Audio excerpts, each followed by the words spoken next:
De bon matin, Marc vient chercher ses médicaments à la pharmacie.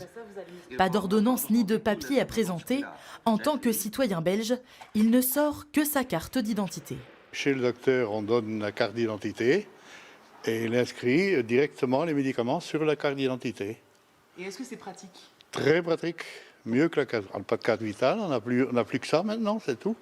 En passant cette carte à puce dans sa machine, le pharmacien accède directement à ses ordonnances, mais à aucune autre donnée personnelle.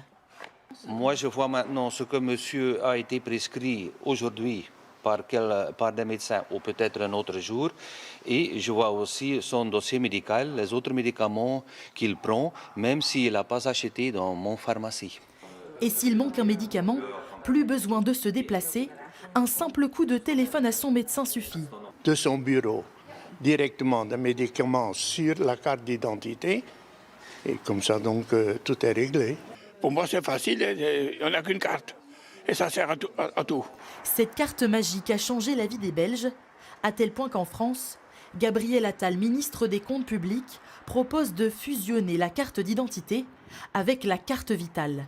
Un moyen de lutter contre les fraudes aux prestations sociales et de faciliter la vie des Français, qui croulent sous les dossiers. J'ai l'ordonnance du médecin, j'ai le papier du cardiologue, les instructions pour l'hospitalisation. C'est moins de papier, donc c'est moins de problèmes aussi. Hein. Quand on n'a qu'une carte, ou bien nous, les Français, on a plusieurs cartes, c'est toujours embêtant. Et ce système devrait permettre de réduire les fraudes à long terme.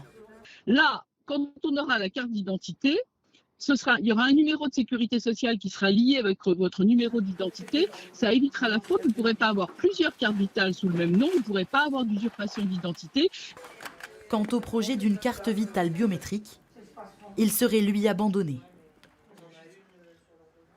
Et puisqu'on parle de documents officiels, attention à ces messages qui circulent sur Internet et qui vous demandent de changer votre permis de conduire sous peine d'amende. Surtout, ne vous précipitez pas, aucune urgence. Alors, c'est vrai que le fameux papier rose va disparaître, mais pas tout de suite. Les explications nécessaires de Charles Divot, Sébastien Maloiseau et Nathalie Marielle.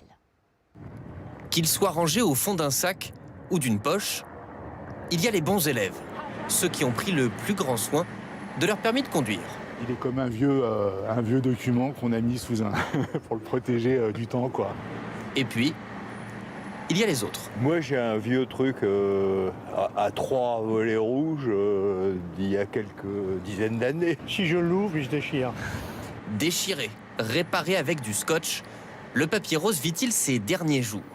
Depuis peu sur Internet, beaucoup de messages et d'articles le laissent penser. Grosse amende si vous n'avez pas échangé votre permis. Certains sites frauduleux vous demandent même de payer pour faciliter le changement.